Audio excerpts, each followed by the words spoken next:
The National Assembly for Wales has today received its largest ever petition. More than 16,000 people have signed the document opposing the North East Wales and West Cheshire Sub-Regional Strategy, which promotes closer cross-border cooperation to promote development. As chair of the Petitions Committee, I've just formally accepted a petition from the People's Council of North Wales. It's the largest petition we've ever had.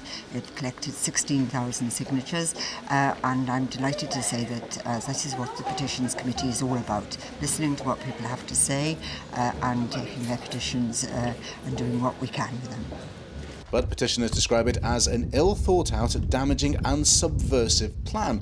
A delegation of 15 people from the People's Council for North Wales handed the petition to Chair of the Petitions Committee, Val Lloyd, on the steps of the Senedd in Cardiff Bay. Well, I think it's a very good way forward, and I must say it's a very good thing that we have this Petitions Committee in the Welsh Assembly.